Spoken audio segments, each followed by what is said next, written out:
Assalamualaikum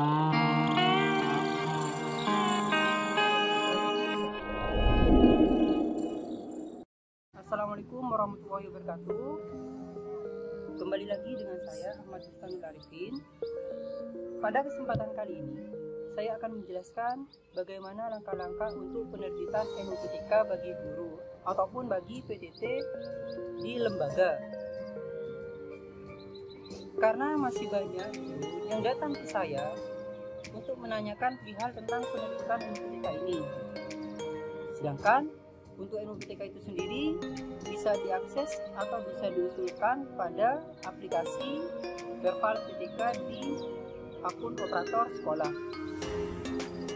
Jadi pada kesempatan kali ini saya akan menjelaskan mekanisme dari awal sampai akhir proses penerbitan NUPTK tersebut, sehingga guru tidak perlu lagi datang ke kantor untuk membawa berkas ataupun hal lainnya dan menanyakan tentang penerbitan NUPTK ini. Dan yang perlu Bapak Ibu ketahui bahwa NUPTK ini adalah satu keharusan bagi Tendik atau bagi PTK untuk proses pengusulan penting, contohnya sertifikasi guru dan sebagainya.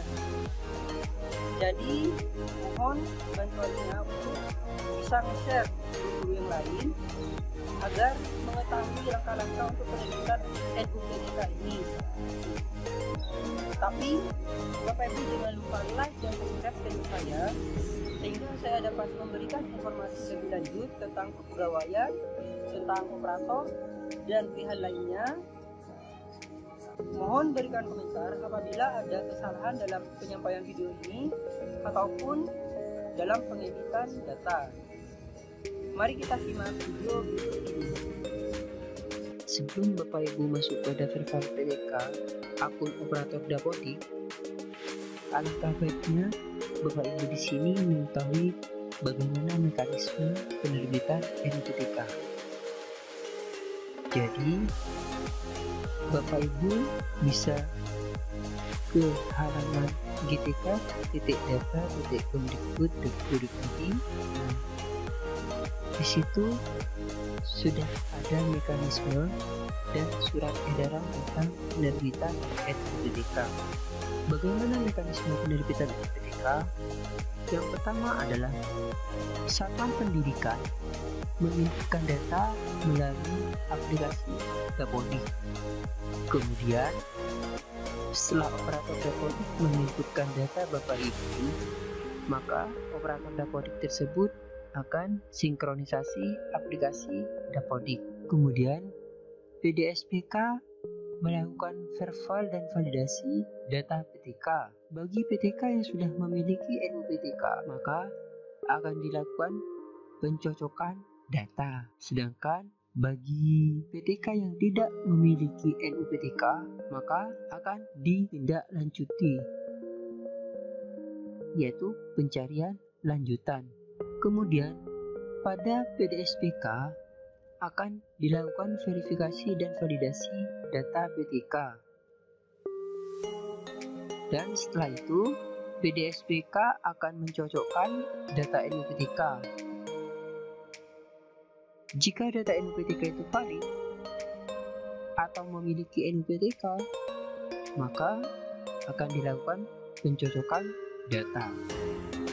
Ketika NUPTK tidak valid, maka akan di cross check lebih lanjut oleh PDSPK, yaitu apakah NUPTK-nya kosong atau tidak. Ketika NUPTK-nya tidak kosong, maka akan dilakukan pencarian lebih lanjut, dan ketika data NUPTK itu ditemukan, masuk kepada pencocokan data.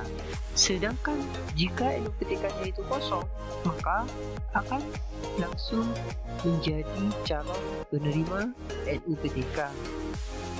Begitu pula dengan data lanjutan yang tidak ditemukan, ini akan menjadi calon penerima NUPTK.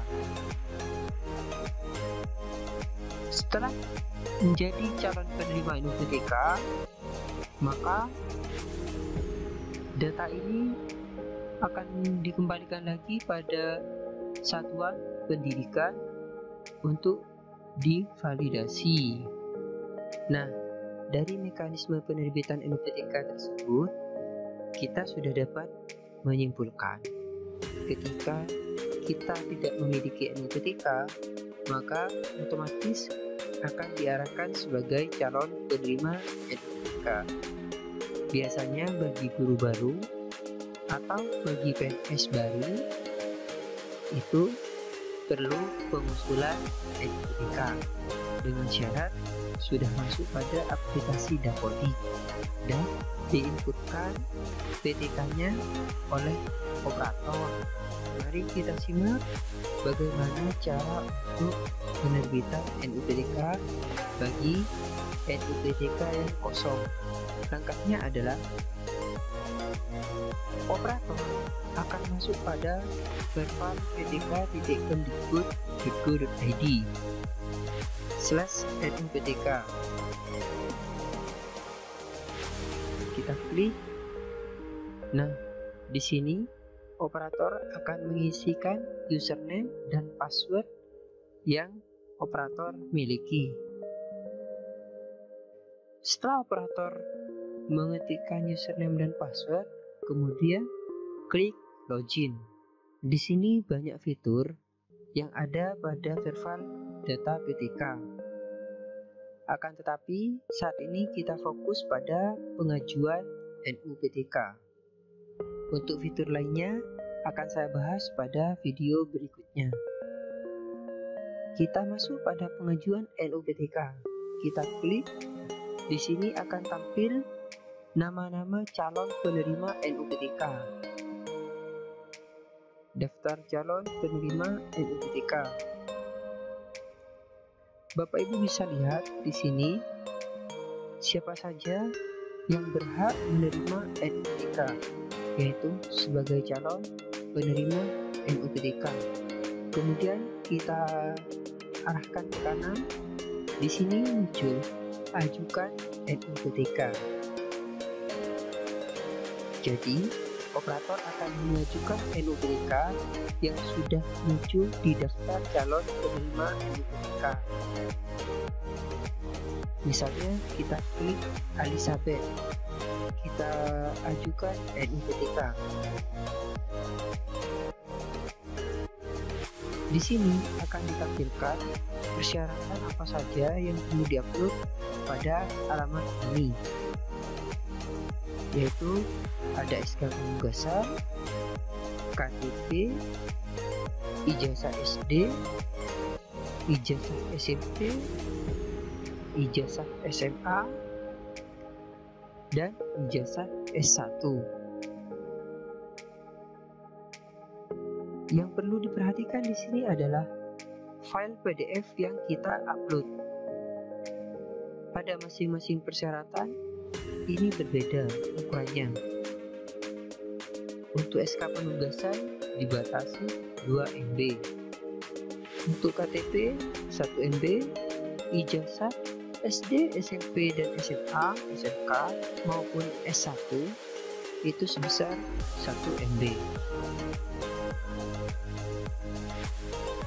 Pada SK penugasan, di sini banyak PTK yang tertolak pada SK penugasan. Kenapa? Yang pertama, file tidak jelas atau buram. 2. File bukan asli atau fotokopi. Ketiga, file yang diuploadkan itu hanya sebagian saja. Misal, hanya SK penugasan halaman pertama saja. Keempat, file tidak valid atau tidak cocok dengan pengusulan. Dengan kata lain, salah mengupload berkas. Jadi yang perlu diuploadkan pada SK penugasan ini adalah untuk lembaga swasta. Yang pertama, SK pengangkatan dari lembaga swasta sebagai GTY ataupun PTY mulai dari tahun 2018. Kedua, SK PBM selama 2 tahun terakhir di lembaga swasta tersebut. Kemudian untuk lembaga negeri yang perlu diuploadkan adalah 1. SK dari gubernur di tahun berjalan. Misalnya pada tahun 2021 ini yang diuploadkan adalah SK gubernur tahun 2021. 2. SK PBM dari lembaga negeri. Ketiga, SK sebagai GDT ataupun PDT di lembaga negeri mulai dari tahun 2018. Semua berkas ini dijadikan satu PDF kurang dari 2 MB, kemudian diupload pada kolom tersebut. Jadi di sini Bapak Ibu jangan sampai salah untuk menguploadkan, dan wajib file asli. Kecuali pada SK gubernur pada lembaga negeri itu boleh menggunakan legalisir dari kepala dinas atau kepala cabang dinas, Dan pastinya harus jelas, tidak buram.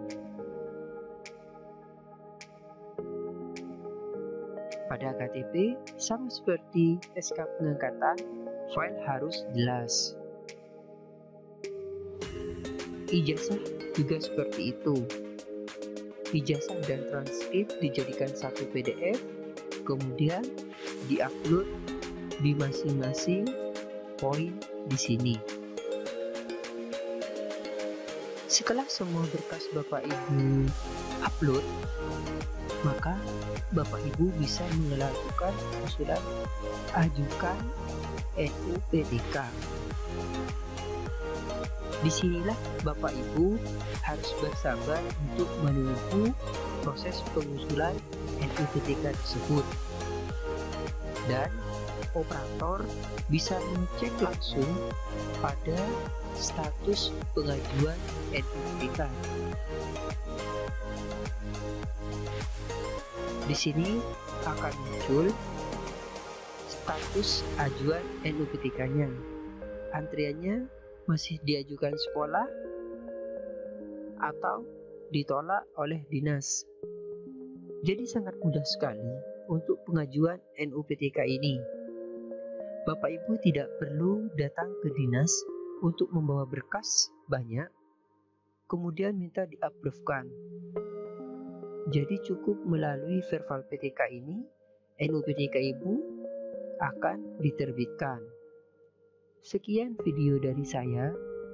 Apabila ada kesalahan dalam pengucapan ataupun penyampaian saya mohon maaf. Dan jangan lupa Bapak Ibu untuk like dan subscribe channel saya agar saya dapat mengembangkan lagi channel ini sehingga memberikan informasi akurat dan tepat tentang kepegawaian. Jangan lupa like dan subscribe channel saya dan berikan komentar positif jika menurut Bapak Ibu video ini bermanfaat. Wassalamualaikum warahmatullahi wabarakatuh.